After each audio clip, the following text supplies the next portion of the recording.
My name is Heather Baumohl-Johnson and I am Director of Member Services at Arthritis Action. I'm also a clinical hypnotherapist and I work with people and their emotions regularly. Can you guess how many emotions a human may experience? The answer is very surprising. It's around 34,000. With this number of emotions, it makes us wonder how we ever get through one day, 1 hour or even 1 minute.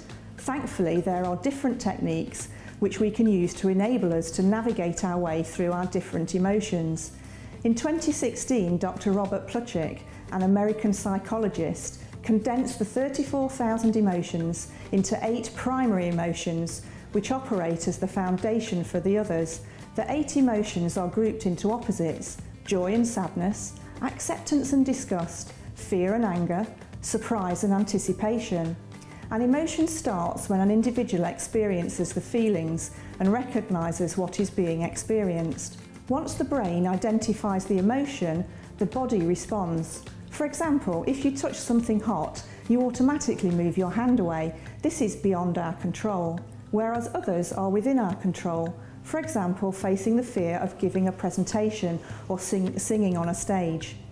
You have the ability to cognitively analyse, or in other words, work out the cause of the emotion. For example, it might be similar situations, environments or actions. By keeping a note of these instances, you can track how these emotions impact on your well-being. Once you have this information, you can take control of your emotions and are better able to verbally communicate your internal feelings with others. Also, we communicate what we are experiencing by facial expressions, body language, movements and hand gestures. This is known as the motor component. So our emotions not only affect us internally, but they also affect how we communicate and how others see us and interpret our actions. While all of this is taking place, our bodies also experience a chemical reaction known as a physiological component. For example, when panicking, we hold our breath, and this may lead to a slight tingling sensation in our hands. Every one of us experiences to some degree what I have just mentioned, but the intensity and expression is different for each of us. Our emotions affect not only the way others treat us, but our own inner sense of well-being.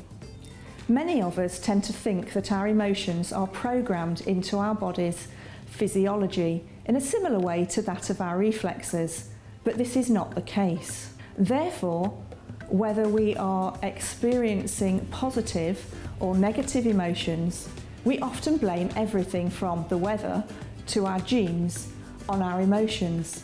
By doing this, we give our emotions the power to control us. However, by using and practicing the following tips and techniques, you can take control of your emotions and learn when it is good to control your emotions. For example, getting over stage fright, and when emotions are appropriate and required. For example, jumping out of the way of an oncoming fast approaching car. Emotions are natural experiences of life. It is really important to recognise the emotions you are feeling and what the cause of these emotions are. Learning how to recognise and then control these emotions can help you reduce your pain and live more active lives, free from the impact of arthritis.